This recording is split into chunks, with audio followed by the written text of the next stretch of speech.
Bhagavad Gita part 6. అర్జునుడు మరియు ఇతర పాండుసూతులను స్వభావరీత్యా ధర్మాత్ములగుటచే ఆ క్షేత్రము వారి పట్ల అనుకూల ప్రభావమును చూపునని అతడు పూర్తిగా ఎరుగును. సంజయుడు వ్యాసదేవుని శిష్యుడు.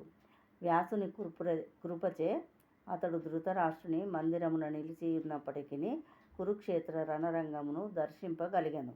కనుక ధృతరాష్ట్రుడు యుద్ధరంగమునందరి పరిస్థితిని గూర్చి సంజయుని అడిగెను. పాండవులు మరియు ధృతరాష్ట్రుని పుత్రులను ఒకే కుటుంబమునకు చెందిన వారైనను ఇక్కడ ధృతరాష్ట్రుని మనోభావము స్పష్టముగా విశదపరచబడినది. అతడు ఉద్దేశపూర్వకముగా తన పుత్రులను మాత్రమే కురువంశీయులుగా పేర్కొని పాండు సంతానమును కుటుంబ వారసత్వము నుండి వేరు చేసెను.